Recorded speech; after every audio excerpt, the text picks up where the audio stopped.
What is a good tool to help train a deaf dog? Yeah, that's a good question. We get a lot of these types of questions. For those of you guys that don't know, as a professional dog trainer, I really take it upon myself to understand how a variety of tools work. And in those set of tools, there are remote collars, and so and sometimes they're actually called shock collars. I'm not a fan of the name because like the name shock collar says that when you press the button, like Zeus is going to send down a lightning bolt and strike your dog and make your dog magically obedient.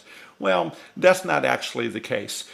However, when I think about this and I think about deaf dogs, I actually ran across a tool the other day that I thought that was actually useful. And it is a remote collar, but I'm going to go ahead and grab it real quick.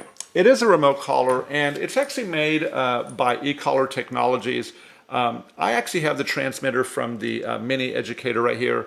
But if you'll look at this receiver right here that I have, on the back of most remote collars and electronic collars, there are probes right here that would actually make contact with the dog and apply electrical stimulus to let the dog know that you're trying to send some information. Well, this particular one doesn't have that, but what it does have is that there's a motor in there, and I'm not sure if you can hear that against the microphone, but there's a little bit of vibration on there. So this remote collar for your deaf dog, it actually could be really, really useful. There's 100 different levels on there, and level one, you might not even be able to hear it, but I'm going to put it right next to the microphone here, and I'm going to vibrate it.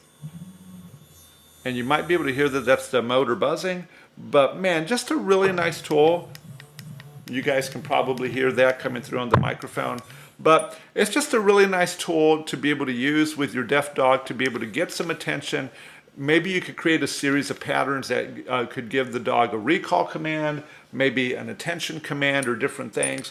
But I just saw this. Somebody had asked me a question earlier on the YouTube channel, and I thought that this was a really good way to be able to communicate more clearly with the dog. And for those of y'all that did not want to use electrical stimulation from an e-collar, you could definitely use the pager only option, and I think that that's actually pretty good. If you're wondering about the part number for the receiver is the PG-300, and that's made by eCollar Technologies.